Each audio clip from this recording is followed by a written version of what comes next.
اور جو طالبان ہے وہ وہاں پہ نہیں ہے، وہ دوسرا جیل ہے کابل میں، اس میں جو ہے پہلے سے منتقل کیا گیا تھا. لیکن زیادہ تر جو ہے طالبان اب جیلوں میں نہیں ہے، کیونکہ 6,000 کے قریب طالبان کے جو قیدی تھے ان کو رہا کیا گیا تھا، اور جو 400 کے قریب ان کے قیدی جو وانٹڈ لسٹ میں ہے ابھی تک وہ رہا نہیں ہوئے. تو بالکل جو افغانستان کے بڑے شہر ہے جیسے جلال آباد ہے یا ہرات ہے یا مزار شریف ہے یا کندہار ہے، کابل ہے یا تو وہ اس میں بالکل حالات نارمل ہے. لیکن جو ڈسٹرکٹ طالبان کے ہاتھوں میں گئے ہیں اب اس کو طالبان جو ہے دیکھ رہے ہیں. آپ نے دیکھا ہوگا سوشل میڈیا پہ ویڈیوز آئی تھی کہ طالبان نے کچھ عمارتوں کو تباہ کر دیا گیا تھا، ان کو اڑایا گیا تھا. لیکن پھر ان کے جو مشران ہیں، ان کے جو بڑے تھے، اور اسی طرح افغان عوام کی جو ان کی پریشر کی وجہ سے طالبان اس چیز کو بھی نہیں کرتے ہیں، وہ ان چیزوں کو اچھا انیس الرحمان، میں آپ سے ایک اور سوال یہ پوچھنا چاہ رہا ہوں اس سے پہلے کہ میں جو بیورو چیف ہیں ہمارے ڈان کے علی اکبر صاحب ان کی طرف جاؤں، پشاور کی طرف. یہ بتائیے کہ جو حکومت ہے وہ کہہ رہی ہے کہ ہم جو ہیں اسٹریٹجک جو پرسپیکٹو ہے اس کو دیکھتے ہوئے ایک خاص حکمت عملی کے تحت، پلاننگ کے تحت یہ شہر چھوڑ رہے ہیں. یہ دعویٰ کس حد تک درست ہے، یا واقعی طالبان جو ہیں وہ پیچھے انہیں جینوئنلی دھکیل رہے ہیں اور حکومت صرف اپنا مرال اپ رکھنے کے لیے یہ دعوے کر رہی ہے کہ جی ہم تو جان بوجھ کے پیچھے ہٹیں؟ اچھا دیکھیے وسعت اللہ صاحب، آپ اس چیز کو بہت اچھی طرح جانتے ہیں اور پچھلے 40 سال سے یہ چیز آپ دیکھ رہے ہیں. دو باتیں میں یہ کہوں گا. ایک تو یہ ہے کہ طالبان میں 20 سال سے جو ہے افغانستان میں لڑ رہے ہیں، لیکن اب تک جو ہے وہ کسی بھی شہر کو یا ایک صوبے کو کنٹرول انہوں نے نہیں لیا تھا. جو پچھلے 1 سال 2 میں جو قندوز ایک صوبہ تھا انہوں نے اپنے قبضے میں لیا تھا، لیکن 24 گھنٹے کے بعد پھر حکومت نے اس کو اپنے قبضے میں لیا تھا. ابھی تک کوئی بڑا شہر ان کے قبضے میں نہیں آیا ہے. اور جو اتنے بڑے تعداد میں جو ڈسٹرکٹ تھے وہ بھی ان کے قبضے میں نہیں آیا تھا. لیکن اس بات کو جو آپ کہہ رہے ہیں تھوڑی سی شاید اس میں حکمت عملی ہو جو ان کی حکومت جو کہہ رہی ہے، کیونکہ آج جو افغانستان کے نیشنل سیکیورٹی ایڈوائزر ہے حمداللہ محب، اس نے بھی یہی کہا ہے کہ ہم نے جو ایک تحقیقی وہ ہے اس کو اپنایا ہوا ہے، اور بہت جلد جو ہے جو ضلع ہے اضلاع ہے ان کو اپنے قبضے میں لے لیں گے. انیس الرحمان، مجھے صرف یہ بتا دیجیے گا کہ بین الاقوامی اخبارات میں بھی لکھا جا رہا ہے کہ جب امریکی فوجیوں کے جانے کے بعد جو افغان فورسز کی اپنی استعداد ہے یا ان کی ایفیکٹونیس ہے، جسے آپ کہہ لیں کیپیبلٹی کہہ لیں، وہ بہت حد تک کم ہوئی ہے. تو کیا ایسا ہی ہے؟ دیکھیں پہلے ایسا تھا کہ افغانستان کی جو 90% آپریشن تھے وہ افغان فورسز ہی کر رہی تھی. یعنی اگر میں کہوں کہ 2019 سے اور 2021 اب تک یہ تقریباً یہ 2 سال جو ہیں افغان فورسز جو ہیں 90% آپریشن وہ کر رہے تھے. لیکن امریکہ نے جو کہا تھا کہ ہم ستمبر تک نکلیں گے وہ جلدی نکل گئے، اور افغان حکومت جو ہے وہ اتنے ریڈی نہیں تھے کہ ہم مطلب اس چیز کو کنٹرول کر پائیں گے. وہ نکلیں گے جیسے وسعت اللہ صاحب نے کہا کہ ایک باگرام ایئر بیس سے جو ہے وہ رات کو 3 بجے نکل گئے. لیکن اس کا نکلنے کی وجہ سے حکومت پہ تھوڑا سا پریشر کریٹ ہوا ہے، اور اس وجہ سے جو ہے افغان حکومت جو فرنٹ لائن تھی اس کے لیے تیار نہیں تھی. تو شاید اس کی وجہ سے بھی جو ہے افغان حکومت کی جو مورال تھا وہ اتنا نہیں تھا کہ وہ یہ کنٹرول کر پائیں گے. ابھی جو وہ کہہ رہے ہیں کہ جو آج نیشنل سیکیورٹی ایڈوائزر نے جو پریس کانفرنس دی اور اس کی باتوں سے یہ لگ رہا تھا کہ شاید ابھی انہوں نے ہوم ورک کیا ہے، اور جو ان کے بقول 80 اضلاع ہیں وہ افغان طالبان سے جو ہے وہ واپس لے لیں گے. ٹھیک ہے، بہت شکریہ انیس. بہت شکریہ انیس الرحمان صاحب. جی صاحب بیورو چیف ہمارے موجود ہیں نا؟ جی بالکل. تو اب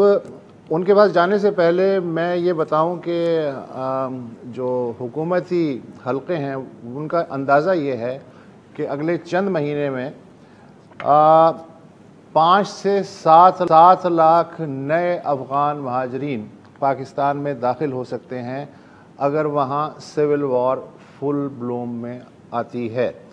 تو علی اکبر صاحب، آپ کے پاس اس طرح کے خدشات خبری صورت میں کس حد تک موجود ہیں؟ جی شکریہ وسط اللہ صاحب، اور یہ جو آپ نے جس بات کی نشاندہی کی تو یہ بالکل یہاں پر بھی محسوس کیا جا رہا ہے، اور اس کے لیے جو جس طریقے سے افغانستان میں ہر دن صورتحال بدلتی جا رہی ہے، تو اسی لحاظ سے جو تیاریاں کرنی چاہیے تھی وہ اسی پیمانے پر تو نہیں ہو سکی ہے۔ تاہم جو ہے ہم سیکیورٹی اداروں سے اور جو لوکل ایڈمنسٹریشن سے ان سے رابطے میں ہے، اور کچھ نہ کچھ انفارمیشن جو کہ منظر عام پر نہیں آئی ہے تو وہ ہم لینے میں کامیاب ہو گئے ہیں، اور یہاں پر جو ہے پلاننگ یہ کی جا رہی ہے کہ کچھ کیمپس جو کہ اندازہ ہے کہ انہوں نے فیصلہ کیا ہوا ہے، اور زیادہ تر جو کہ بارڈر کے ساتھ خیبر ایجنسی ہے، آپ کو گئے ہیں آپ وہاں پہ بھی، تورہم جو جہاں پہ تورہم ہے، تو اس کے ساتھ انہوں نے پلان کیا ہوا ہے کہ شلمان جو بالکل بارڈر ایریا ہے، اور اس کے ساتھ زہاخیل ایک علاقہ ہے جو کہ پاکستان میں بھی کافی صورت زدہ رہا ہے، تو وہاں پر خیبر ایجنسی میں یہ 2 کیمپس بنانے کا فیصلہ کیا ہے۔ اسی طرح شمالی وزیرستان میں غلام خان جو کہ بارڈر ہے بالکل اور راہداری بھی ہے افغانستان کے ساتھ، تو وہاں پر ایک کیمپ بنانے کا ابھی تک فیصلہ ہوا ہے، اور چترال میں بھی ایک کیمپ جو ہے قائم کرنے کا فیصلہ کیا گیا ہے۔ جہاں تک کیپیسٹی کی بات ہے، اور آپ نے جو بات کی کہ 6 سے 7 لاکھ افغان مہاجرین آ سکتے ہیں، بالکل ایسا ہی ہے، کیونکہ افغانستان میں جب بھی حالات خراب ہو گئے ہیں تو لوگ پاکستان میں ہی آئے ہوئے ہیں اور بڑے پیمانے پر آتے ہیں، تو اس بار بھی خدشہ لاکھوں میں ہے۔ جو اسٹیمیٹ یا جو تیاری کی جا رہی ہے وہ محدود پیمانے پر ہے کہ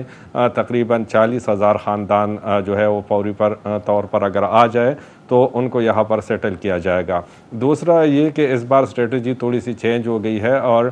جو سیکیورٹی ادارے اور حکومتی ادارے ہیں تو ان کی یہ سوچ ہے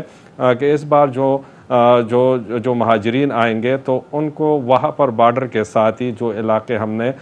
بتا دیا ہے کہ شلمان جو ایریا ہے، زہاخیل اور اسی طرح غلام خان، تو بارڈر کے ساتھ ہی ان کو ہمزن کیا جائے اور ان کے لیے کیمپس آباد کیے جائے، اور فینیٹریشن ان کی نہ ہو جس طرح گزشتہ سالوں میں شہروں کے اندر آئے تھے، تو ابھی اسٹریٹجی یہی ہے۔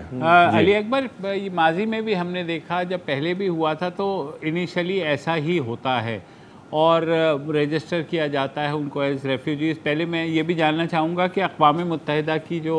ایجنسی ہے برائے مہاجرین UNHCR، اس کے ساتھ ہمارا کوئی کانٹیکٹ ہوا ہے؟ کیونکہ ظاہر ہے پوری دنیا ہی متفکر ہے، اقوام متحدہ کو بھی فکر ہے کہ اگر بڑی تعداد میں لوگ یہاں آتے ہیں تو ان کو کیسے اکوموڈیٹ کیا جائے گا اور کہاں رکھا جائے گا۔ آپ نے بتایا خیبر ایجنسی اور زکاخیل وغیرہ کے علاقوں میں، مگر کیا آپ کے پاس ایسی انفارمیشن ہے کہ UNHCR کے ساتھ مل کر ہم یہ چیز کر رہے ہیں؟ مبشر صاحب، جس طرح کہ افغانستان پر پوری دنیا کی نظر ہے اور حالات جو ہے وہ دن بدن خراب ہوتے جا رہے ہیں، اور سب سے جو برا امپیکٹ اس کا آئے گا وہ پاکستان پر ہی آئے گا، لیکن ہم اسی طریقے سے ابھی تک کوئی چیزیں پلان نہیں کر پائے ہیں، اور ابھی تک یہ 2-3 دن سے ہم یہی سوچ رہے تھے کہ UNHCR سے کوئی رابطہ کیوں نہیں کیا گیا ہے اور ان کی جانب سے بھی کوئی اسٹیٹمنٹ نہیں آئی ہے۔ تو اندرونی خانہ اگر اس لیول پر ان کی کوئی بات ہوئی ہو UNHCR کے ساتھ یا دیگر اداروں کے ساتھ، لیکن ابھی تک جو ان کے اجلاسز ہوتے ہیں اور جو انفارمیشن ہمیں ملتی ہے تو اس کے مطابق ابھی تک UNHCR کا کوئی واضح موقف بھی نہیں آیا، اور نہ ہی حکومت اداروں نے اس حوالے سے کوئی بات کی ہے کہ ہم جو ہے اس اسٹریٹجی میں ان کو بھی حصہ دار جو ہے ساتھ بنائے، تو اس حوالے سے کوئی واضح حکمت عملی اب تک آنی چاہیے تھی، جو کہ نیشنل لیول پہ بھی اور صوبائی لیول پہ بھی۔ علی اکبر، ایک وقفہ لینا ہے، وقفے کے بعد آپ سے بات کریں گے۔ آج تورخم بارڈر کو بھی بند کیا گیا ہے، اور وفاقی حکومت کم از کم جو وزیر داخلہ ہے شیخ رشید، انہوں نے اعلان کیا ہے کہ ہم نہ صرف تورخم بارڈر پر بلکہ چمن بارڈر پر بھی الیکٹرانک سسٹم لے کر کے آ رہے ہیں۔ وہ کیا ہے وہ بھی آپ سے جانتے ہیں اس وقفے کے بعد۔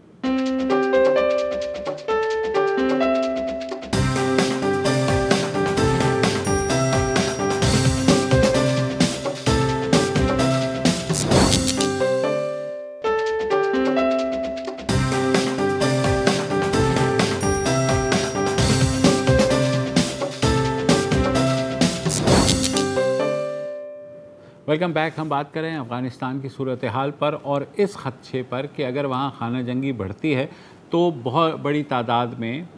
جو افغان مہاجرین ہیں دوبارہ سے پاکستان میں داخل ہوں گے. حکومت کہہ تو رہی ہے کہ انہوں نے بڑے کڑے انتظامات کیے ہیں اس دفعہ، ان تعداد میں وہ آنے نہیں دیں گے جس طرح پہلے آنے دیے، مگر احتیاطاً انہوں نے جو ہے خیبر ایجنسی میں کچھ جگہ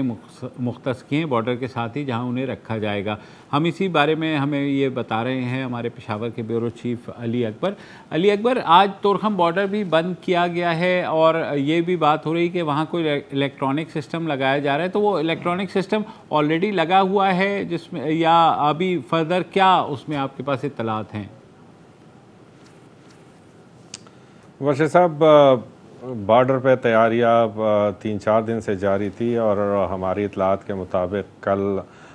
بڑی تعداد میں لوگ جو ہے وہ افغانستان سے پاکستان کی طرف آئے ہوئے، تقریباً ہزاروں کی تعداد میں 4 سے 5 ہزار لوگ تھے. اور جو ذرائع ہے ان کا یہ بھی کہنا ہے کہ یہ افغانستان کے اندر وہی لوگ تھے جو کہ محنت مزدوری کے لیے یا مختلف فرمز کے ساتھ جو ہے وہ وابستہ تھے، تو وہ بھی جو افغانستان ہے وہ چھوڑ کر آ گئے ہیں اور آج انہوں نے بارڈر بھی جو ہے بند کر دیا ہے. تو تیاریاں تو ہے کہ ان کو بھی نکال دیا گیا ہے. جہاں تک بات ہے الیکٹرانک کا اور وہاں پر بیٹھ کے یہ باتیں تو کی جا سکتی ہیں، تاہم جس طریقے سے عام جگہوں پہ ہم جو ہے ڈیٹیکٹر لگاتے ہیں تو وہی موجود ہے اور زیادہ سے زیادہ ان لوگوں کو انہی طریقوں سے ہے جو پاکستان کے اندر چھوڑا جائے گا. اس سے علاوہ کوئی ایڈوانس سسٹم یا کوئی مطلب اب تک نہ اطلاعات ملی ہے، کیونکہ بارڈر حکام سے اور جو ہمارے وہاں کے نمائندے ہیں آج بھی ان کے ساتھ تفصیلی گفتگو ہماری ہوئی ہے، تو وہی جو کہ شہروں کے اندر یا کسی جگہ کے باہر لگائے جاتے ہیں، تو وہی الیکٹرانک سسٹم جو ہے وہ بارڈر پر موجود ہے اور ان کو جو ہے تعداد ان کی بڑھائی جا سکتی ہے. اگر رش زیادہ ہو سکتا ہے تو مختلف جگہوں پہ ان کو انہی کے تھرو علی اکبر صاحب، پاکستان آنا ہوگا. آپ نے کہا کہ جی الیکٹرانک سسٹم جو ہے وہ لگایا گیا ہے اور خاصا ابتدائی نوعیت کا ہے. دیکھیں، پریکٹیکل کچھ چیزیں ہیں جو ہمیں ڈسکس کرنی چاہیے. آپ جتنا بھی فول پروف بارڈر بنا لیں، جب لاکھوں کی تعداد میں انفلیکس ہوتا ہے تو ہم نے دنیا کے مختلف بارڈرز کا حشر بھی دیکھا ہے کہ کس طرح وہ ریت کی دیوار ثابت ہوتے ہیں. ایک انسانی ہمدردی کی لہر اٹھتی ہے، پھر اندرون ملک سے پریشر آتا ہے کہ بھائی یہ مصیبت زدگان ہے، یہ کوئی دہشت گرد نہیں ہے، ان کے لیے کھولیں. پاکستان چاہتا ہے کہ ایرانی ماڈل کو اختیار کرے کہ انہیں سختی کے ساتھ کیمپوں تک محدود رکھا جائے بارڈر کے ساتھ ساتھ. بڑی اچھی بات ہے. باڑ لگائی جا رہی ہے، امید ہے اگلے 1 مہینے کے اندر 100% باڑ مکمل ہو جائے گی. بڑی اچھی بات ہے. لیکن پچھلے 40 سال میں جتنے بھی افغان مہاجرین پاکستان آئے ان میں سے زیادہ 40% واپس گئے ہوں گے، باقی 60% یہاں ان کی نیٹ ورکنگ ہوئی، وہ بڑے بڑے شہروں میں بس گئے. اب جو نئے آئیں گے ہو سکتا ہے کہ بہت سارے انہی کے رشتہ دار ہوں یا وہ ہوں جو کہ آلریڈی واپس گئے اور اب بیچارے دوبارہ آنے کے لیے پر تول رہے ہیں، جو حالات وہاں بدل رہے ہیں. تو ایک تو میں آپ سے یہ جاننا چاہتا ہوں کہ پچھلے جو 40 سال کا جو بوجھ تھا اٹھایا پاکستان نے، اس کا تجربے میں کیا سیکھا اور کون کون سی غلطیاں تھیں جو اب واقعی وہ سیریسلی نہیں دہرائیں گے ان مہاجرین کو ریسیو کرتے ہوئے، اور خود یہ کس حد تک پریکٹیکلی پاسبل ہے کہ جب آلریڈی تقریباً 20 سے 25 لاکھ مہاجرین کا نیٹ ورک یہاں موجود ہے تو حکومت کچھ بھی کر لے لیکن ان کو ایک جگہ شاید نہ رکھ پائے، پریکٹیکلی یہ ناممکن ہو. آپ اس کی تائید کیجئے یا تردید کیجئے. صلاح صاحب، وجوہات بھی آپ کے علم میں ہے کہ یہاں تک مطلب جو دونوں سائیڈ پر پختونی ہے اور افغانوں کے علاوہ بھی جو ہے رشتہ داری ہے یہاں کے مقامی لوگوں کو جو کہ بارڈر کے اس سائیڈ اور اس سائیڈ پر ہے، تو وہ تو ایک حقیقت ہے. لیکن جہاں تک گزشتہ مہاجرین کی بات ہے تو وہ پورے ملک میں پھیل چکے تھے اور ان کے جو ریپرکشنز تھے وہ بھی سامنے آئے تھے. اس بار جو ہے بالکل انسانی ہمدردی کے ناطے اور برادر ملک کے ناطے ان کو ایکوموڈیٹ کرنا چاہیے. بارڈر جو ہے ان کو اگر آپ جتنا بھی بند رکھے تو مطلب لوگ دیکھیں گے کہ کیوں پاکستان مدد نہیں کر رہا ان بے سہارا مہاجرین کا. لیکن ایک ضابطہ اور ایک طریقے کے تحت جس طریقے سے آپ نے بات کی کہ مطلب جو ہے ایرانین ماڈل اس کو اپلائی کیا جا رہا ہے, اور ابھی جو انفارمیشن آ بھی رہی ہے تو بارڈر کے ساتھ ساتھ یہ کیمپنگ بھی کر رہے ہیں. تو پاکستانی حکومت کو سخت اقدامات لینے ہوں گے, جو چیزیں ان کو پرووائڈ کیے جائے, اور وہاں پر جو ہے پوری طرح ان کو کوشش یہ کرنی چاہیے کہ جو بارڈر کے ساتھ ساتھ ان کو ایڈجسٹ کیا جائے گا تو اس بات کو بھی یقینی بنا لے کہ ان کو ایک طریقہ کار کے تحت جو ہے ملک کے دیگر حصوں میں اگر جانا ہے لیگلی ایک ضابطۂ اخلاق اور ایک طریقہ کار کے تحت ان کو کرے. جس طریقے سے لاسٹ ٹائم انہوں نے کیا تھا اور بالکل پورے ملک میں آزادی تھی, تو وہ کام جو ہے اب حکومت کو بھی تھوڑی سی سختی دکھانی ہوگی, کیونکہ حالات ویسے نہیں ہے کہ ان کو جو ہے شہروں تک توسیع دی جائے. حکومت یہ سب جو آپ بتا رہے ہیں علی اکبر, جو آپ بتا رہے ہیں کہ یہ کرنا چاہیے وہ کرنا چاہیے, حکومت ان میں سے کیا کیا کرنے کی صلاحیت رکھتی ہے پریکٹیکلی؟ سر صاحب, جس طریقے سے ہے ابھی لاسٹ ٹائم جب ہم نے دیکھا تھا افغان وار میں, اور پھر جہاں پر لاکھوں مہاجرین آئے تھے, تو اس میں آپ نے دیکھا ہوگا کہ مطلب یہ پورے صوبے کے اندر چاہے جس کا دل مردان میں لگے, پشاور میں لگے, جلالہ میں لگے یا سندھ میں لگے, تو وہاں پر گئے اور وہاں پر انہوں نے کیمپیں بھی بنائی اور کچے مکان بنائے, بلکہ مالک بن گئے تھے. تو اس بار یہ جو کم از کم یہ تو کر سکتی ہے حکومت کے بارڈر کے ساتھ ساتھ ان کو جو ہے ایڈجسٹ کیا جائے. بارڈر کے اس پار بھی اگر کوئی طریقہ ایسا ہے کہ افغانستان والے سائڈ پہ ان کو اگر رسد مہیا کیا جا سکتا ہے اور سہولتیں دی جا سکتی ہے پاکستان کی جانب سے, تو بہت زیادہ بہتر ہوگا. لیکن اگر وہ نہیں ہے تو پھر اس سائڈ پہ بارڈر کے ساتھ ساتھ ان کو آباد کیا جائے. یہ جو ہے یہ حکمت عملی تو اپنانی چاہیے. بہت شکریہ علی اکبر ہم سے بات کرنے کا, کیونکہ صورتحال جیسے ہو رہی ہے ہمیں آگے بھی آپ سے بات کرنی ہوگی ریگولرلی. فی الحال یہاں ایک وقفہ لیتے ہیں.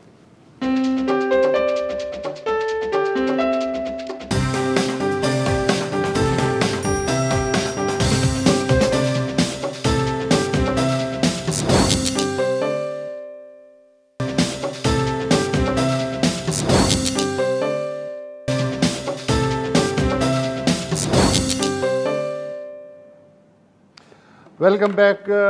آپ پچھلے 2 دن سے دیکھ رہے ہوں گے سوشل میڈیا پہ بھی اور ویسے بھی ہمارے ایک چینل کے مشہور اینکر ہیں ندیم ملک, ان میں اور ایف آئی اے میں 36 کا آنکڑا چل رہا ہے. ایف آئی اے والے انہیں سوال و جواب کے لیے طلب کرنا چاہتے ہیں. کوئی شاید انہوں نے بقول ان کے ریاست یا حکومت کی شان میں گستاخی کی ہے یا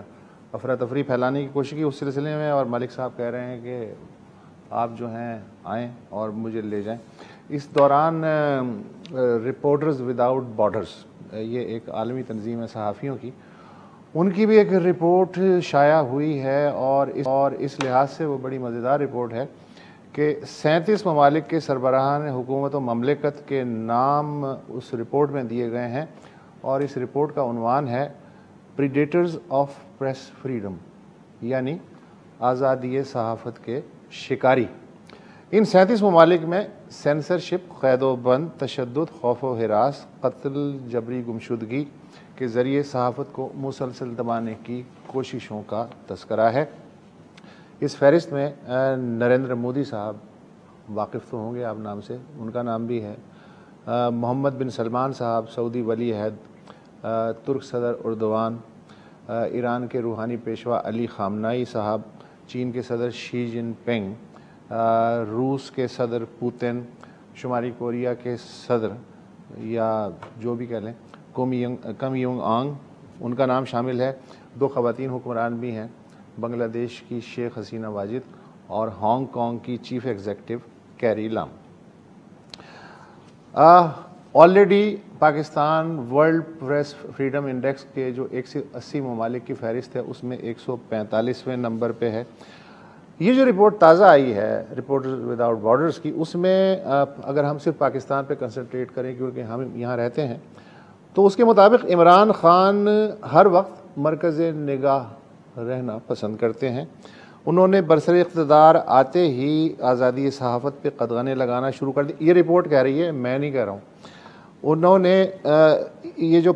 قدغنیں لگائیں اس کے نتیجے میں جمہوری قوتیں کمزور ہوئیں اور سویلین بالادستی کی جگہ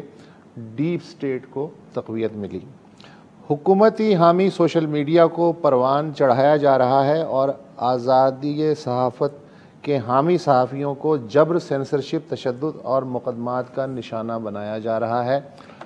اس کے علاوہ اشتہارات روکے جاتے ہیں، ٹی وی چینلز کی نشریات معطل کی جاتی ہیں، صحافیوں کو رپورٹنگ سے روکنے کے لیے ہراساں کرنا بھی معمول بنتا جا رہا ہے۔ اس رپورٹ کے مطابق سیکیورٹی وجوہات کی بنیاد پہ بیرون ملک جانے والے صحافیوں کو بھی ہراساں کیا جاتا ہے۔ سوشل میڈیا پہ آزادانہ تبصروں کو روکنے کے لیے قوانین کا شکنجہ روز بروز کسا جا رہا ہے۔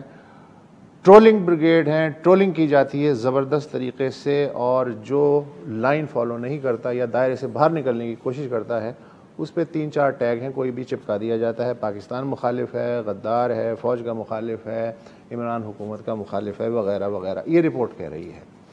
اچھا، ہمارے یہ جو رپورٹرز وداؤٹ بارڈرز کا کہنا ہے کہ یہ رپورٹ جامع نہیں ہے، 37 تو وہ ہیں جو ہم نے دے دیے ہیں، اس کے علاوہ بھی بہت سارے ممالک ہیں جنہیں اس میں شامل کیا جا سکتا ہے گریجولی۔ حکومت کی جانب سے کوئی باضابطہ تو فی الحال ری ایکشن نہیں آیا، لیکن فواد چودھری صاحب نے ایک چینل سے اور بی بی سی سے گفتگو کی ہے۔ مبشر، آپ کو کوئی اس کی اطلاع ہے؟ وہ ظاہر ہے انہوں نے مسترد کیا ہے اس رپورٹ کو، اور اس سے بڑھ کے انہوں نے ایک ٹویٹ کی اب سے کچھ دیر پہلے اسی تناظر میں، جس میں یہ انہوں نے کہا ہے کہ ایک سازش کے تحت پاکستان میں آزادی اظہار پر بندش کا بیانیہ دیا جا رہا ہے۔ پاکستان کو فیٹف اور اس جیسے دیگر ریگولیٹری نیٹ ورکس میں لانے کے لیے ایک مخصوص گروپ اس پروپیگنڈے کا حصہ بننے کے لیے باہر سے جعلی گروپ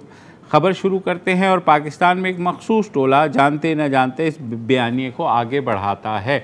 تو انہوں نے ظاہر انڈائریکٹلی جو ہے اس بات پر تبصرہ کرنے کے بجائے اس کو ایک سازش کا رنگ دینے کی کوشش کی ہے۔ تو اسی ایک چینل پہ انہوں نے یہ بھی کہا ہے کہ سوال اٹھایا کہ اس رپورٹ کا کرائیٹیریا کیا ہے، یعنی کس بنیاد پہ درجہ بندی کی گئی ہے۔ پاکستان میں ایسی کیا قیامت اس وقت ٹوٹ گئی کہ عمران خان کو نریندر مودی کے ساتھ جوڑ دیا گیا ہے۔ زیغم خان معروف لکھاری اور تجزیہ کار اس وقت ہمارے ساتھ موجود ہیں۔ زیغم صاحب، اس کا مطلب ہے کہ پاکستان میں حالات بہت اچھے بھلے ہیں، رپورٹرز وداؤٹ بارڈر کو پتہ نہیں پاکستان سے کیا دشمنی ہے کہ وہ دشمنی نکال رہا ہے۔ میں یہ جاننا چاہتا ہوں کہ جب مرض کا اعتراف ہی نہیں ہوگا تو علاج کیسے ہوگا؟ آپ بالکل درست کہہ رہے ہیں، جب کوئی تسلیم ہی نہیں کرے گا کہ کوئی پرابلم ہے تو پھر پرابلم جو ہے وہ سالو نہیں ہوگا۔ لیکن جو یہ پرابلم کریٹ کر رہا ہے، جس کی وجہ سے یہ پرابلم ہے، تو وہ کیوں تسلیم کرے گا؟ یہ تو تسلیم کرانا پڑتا ہے نا، پاور کو آئینہ دکھانا پڑتا ہے، طاقتور کو شیشہ دکھانا پڑتا ہے۔ طاقتور خود کب مانتا ہے؟ جو ایبیوز کر رہا ہے، آپ اس سے کیسے توقع کر سکتے ہیں کہ وہ خود تسلیم کرے گا؟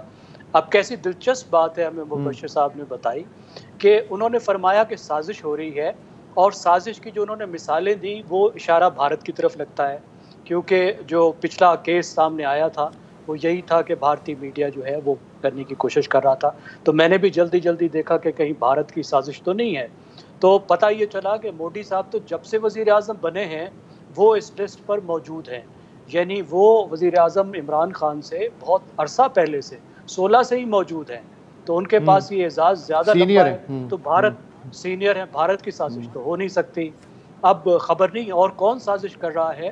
اور دیکھیے دلچسپ بات یہ ہے کہ یہاں پہ جنوبی ایشیا کے 3 ممالک کے رہنما اس لسٹ پر موجود ہیں۔ راجہ پکسلے بھی موجود ہیں اس پر، جو سری لنکا کے رہنما ہیں، اور وزیر اعظم حسینہ واجد صاحبہ بنگلہ دیش کی جو وزیر اعظم ہے وہ بھی اس لسٹ پر موجود ہیں، اور ساتھ عمران خان صاحب بھی موجود ہیں۔ ایک خالی بیچارہ مالدیپ بچ گیا ہے، وہ چھوٹا سا ہے، ادھر توجہ نہیں گئی ان کی۔ تو کیسی بدقسمتی کی بات ہے کہ جنوبی ایشیا تقریباً پورے کا پورا اس لسٹ پر ہے جس پہ فریڈم نہیں ہے۔ میں آپ کو ایک لطیفہ سنانا چاہتا ہوں، میں اس نسل سے ہوں جو ایوب خان کے دور میں پیدا ہوئی تھی۔ تو ایوب خان کے دور میں ایک لطیفہ تھا کہ پاکستان بھارت کی سرحد پر ایک پاکستانی کتا جو ہے وہ بھارت کی طرف جا رہا ہے اور بھارتی کتا پاکستان کی طرف آ رہا ہے۔ تو بھارتی کتا بڑا حیران ہوتا ہے، وہ کہتا ہے میں تو بھارت میں بھوک سے تنگ ہو کے پاکستان جا رہا ہوں، تمہیں کیا تکلیف ہے؟ تو پاکستانی کتا یہ کہتا ہے کہ یار دیکھو پاکستان میں کھانے پینے کا تو کوئی مسئلہ نہیں، بڑی فراوانی ہے، لیکن مجھے یہاں بھونکنے کوئی نہیں دیتا۔ تو اگر آپ آج دیکھیں جنوبی ایشیا کے کتوں کی اسی تمثیل کے ساتھ تو کیا حالت ہوگی کہ پاکستانی کتا بیچارہ بھوکا بھی ہے اور اس کو بھونکنے کی اجازت بھی نہیں ہے۔ اچھا سوری زیغم، بالکل مثال آپ کی آ گئی۔ مجھے یہ بتائیے کہ جب ہمارے پاس سامنے مثالیں موجود ہیں، متی اللہ جان کو اٹھایا جاتا ہے، وہ چیز سی سی ٹی وی فوٹیج پہ بھی آ جاتی ہے، اسد طور کے گھر پہ حملہ کیا جاتا ہے،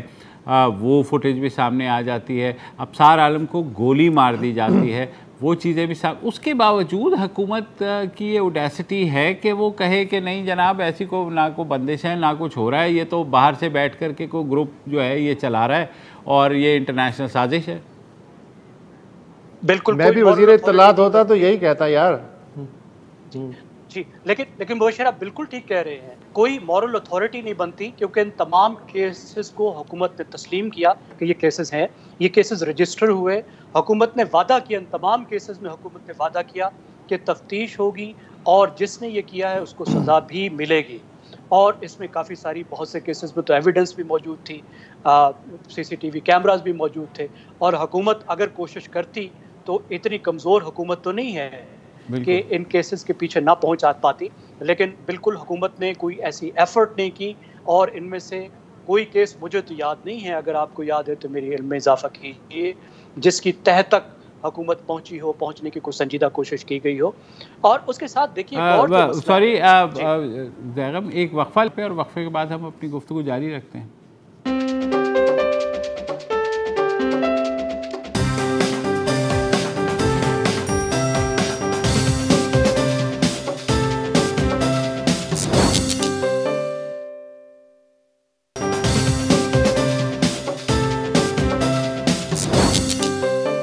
ویلکم بیک۔ اس وقت زیر بحث ہے رپورٹرز وداؤٹ بارڈرز کی تازہ ترین report predators of press freedom, یعنی آزاد صحافت کے شکاری، جس میں 37 ممالک کے سربراہان حکومت و مملکت کے نام لیے گئے ہیں جو مختلف طریقوں سے صحافت کا گلا دبا رہے ہیں۔ زیغم خان ہمارے ساتھ موجود ہیں۔ زیغم، میں یہ جاننا چاہتا ہوں کہ میرے تو بال سفید ہو گئے یہ دیکھتے دیکھتے کہ بھلے ایمنسٹی کی رپورٹ ہو یا ٹرانسپیرنسی کی رپورٹ ہو یا رپورٹرز وداؤٹ بارڈرز کی رپورٹ ہو، جس ملک یا حکومت پہ کرٹیسزم ہوتا ہے وہ کہتے ہیں یہ تو جھوٹے ہیں، باقی ممالک میں یہ ہو رہا ہوگا، ہمارے ہاں تو بالکل بہترین سلسلے ہیں۔ اچھا، تو پھر شکنجے تو سال بہ سال ان رپورٹوں کے آنے کے باوجود کستے چلے جا رہے ہیں، تو ان رپورٹوں کی عمومی افادیت کیا ہوتی ہے؟ دیکھیں، عمومی افادیت تو یہ ہے کہ یہ ہمیں ایک تھرمامیٹر کی طرح ٹیمپریچر بتاتے ہیں، خاص طور پہ ایک جمہوری ملک کا، کہ آپ کس معیار پہ کہاں کھڑے ہیں۔ اندرونی طور پر تو اس کا فائدہ یہ ہو سکتا ہے کہ ان کو دیکھتے ہوئے ہم اپنے آپ کو بہتر بنا سکتے ہیں، ایک آئینے کے طور پر کام کرتے ہیں، ہمارے لیے سیلف کریکشن کا ایک موقع ہوتا ہے کہ جن ایریاز میں ہماری جو کمی ہے، کیونکہ ان رپورٹس میں بہت سی ڈیٹیلز بھی ہوتی ہے، بہت سی کریکٹیو میئرز بھی سجیسٹ کیے ہوتے ہیں۔ اور دوسری بات یہ ہوتی ہے، یہ رپورٹیں ہمیں یہ بتاتی ہیں کہ دنیا ہمیں کس نظر سے دیکھ رہی ہے، ہم اپنے تئیں کتنے ہی خوش ہوں کہ ہم بہت خوبصورت دکھتے ہیں اور دنیا سے میں ہم شاید سب سے اعلیٰ اور عرفہ ہیں، لیکن یہ رپورٹیں ہمیں یہ بتاتی ہیں کہ دنیا میں ہمارا اصل مقام کیا ہے۔ میرے خیال میں ہمیں ان کو، ایک تو پاکستان میں بہت ہی ہمیں obsession ہے اس بات سے، پہلی بات تو ہمیں اس بات کی obsession ہے کہ ہمارا امیج بڑا اچھا ہو، اور اس کے ساتھ ساتھ کوئی ہمارا کام ایسا نہیں جس سے ہمارا امیج اور اچھا ہو، سافٹ امیج ہو، سافٹ جی سافٹ امیج ہو، لیکن جب ایسی رپورٹس آتی ہیں تو اس کو بھی ہم سازش کہہ کے مسترد کرتے ہیں۔ میرے خیال ہے اگر ہم یہی دیکھ لیا کریں کہ ہمارے لیے اچھا کیا ہے، کس چیز کا ہم پہ کیا اثر پڑے گا، اگر اس ملک میں پریس فریڈم نہیں ہوگی تو اس ملک کو کیا اثر پڑے گا، بھاڑ میں جائے جی ساری دنیا کیا کہتی ہے۔ ہم یہ دیکھ لیں کہ اگر ملک میں پریس فریڈم نہیں ہوگی، فریڈم آف انفارمیشن نہیں ہوگی، تو کیا ٹرانسپیرنسی ہوگی؟ اور آپ کو مجھے پتا ہے کہ ٹرانسپیرنسی جو ہے وہ کرپشن کا الٹ ہے۔ جب شفافیت ہوتی ہے، انفارمیشن الگ اویلیبل ہوتی ہے، تو پھر کرپشن نہیں ہو سکتی۔ اس کا مطلب ہے فریڈم آف انفارمیشن نہیں ہوگی تو پھر کرپشن ہوگی۔ اور اس کا کیا مطلب ہے کہ کیا ملک میں مارکیٹس فری ہوں گی، بزنس فلارش کرے گا؟ وہ بھی نہیں کرے گا، کیونکہ اگر فریڈم آف انفارمیشن نہیں ہوگی تو ایک تو باہر سے انویسٹر نہیں آئے گا، اور دوسرا اپنے انویسٹر کو پتہ نہیں ہوگا کہ کیا ہو رہا ہے۔ کنزیومر جو ہے وہ اکاؤنٹیبل نہیں بنا سکے گا مارکیٹس کو، تو آپ کی مارکیٹس بھی ٹھیک نہیں ہوں گی، تو آپ کی بے شمار چیزیں جو ٹھیک ہو سکتی ہیں وہ ٹھیک نہیں ہوں گی، آپ کی گورننس اچھی نہیں ہوگی، پورا ملک جو ہے سفر کرے گا۔ اچھا زیغم، میں سوری آپ کو ٹوک رہا ہوں، اگر ڈیولز ایڈوکیٹ پلے کیا جائے جو حکومت کا یا صحافیوں کے اپنے اندر ایک ٹولے کا موقف یہ ہے کہ جی کیا ایسی چیز ہے جو آپ نہیں کہہ سکتے، کیا ایسی چیز ہے جو آپ نہیں لکھ سکتے، تو یہاں پابندیوں کی کہاں بات کریں؟ دیکھیں، یہ سب مثالیں جو آپ نے دیں اور بہت ساری مثالیں جو آپ نے نہیں بھی دیں جو بڑی واضح ہیں،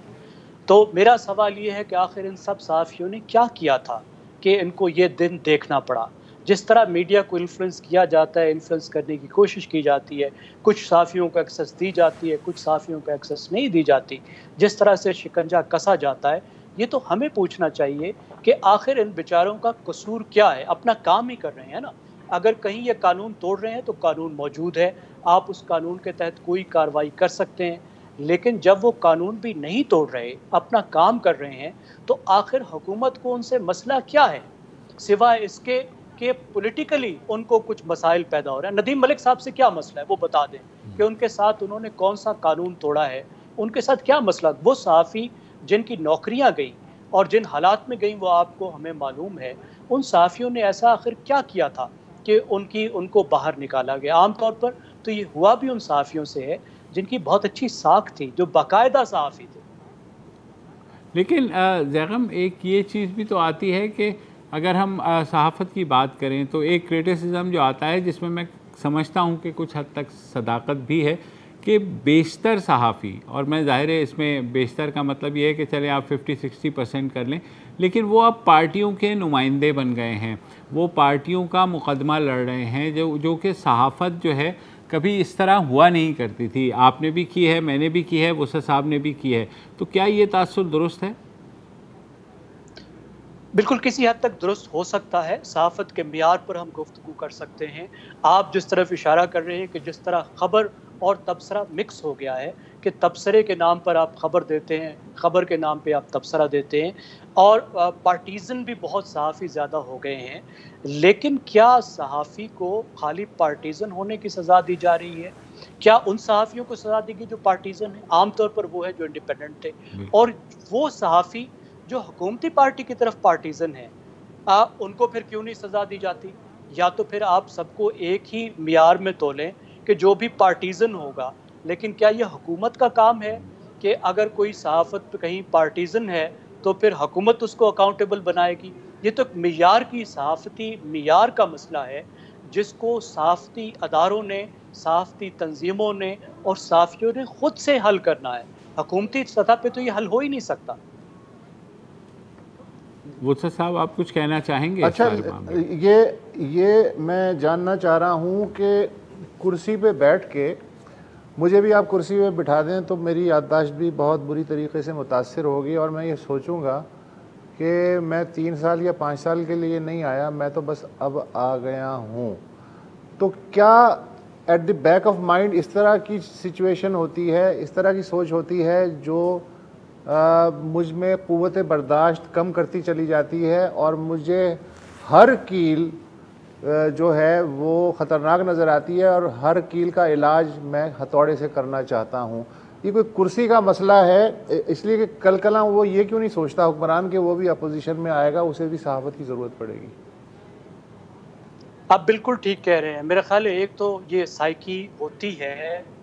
اور پاکستان میں جو ایک اور مسئلہ رہا ہے کہ جب جمہوریت رہی ہے تو اس جمہوریت کے بہت سے عرصے میں جو حکمران پارٹی ہے اس کی یہ کوشش رہی ہے کہ وہ سنگل پارٹی ہیجمنی قائم کرے،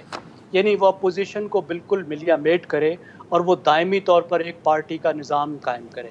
ذوالفقار علی بھٹو صاحب کے دور میں آپ کو یہ نظر آیا،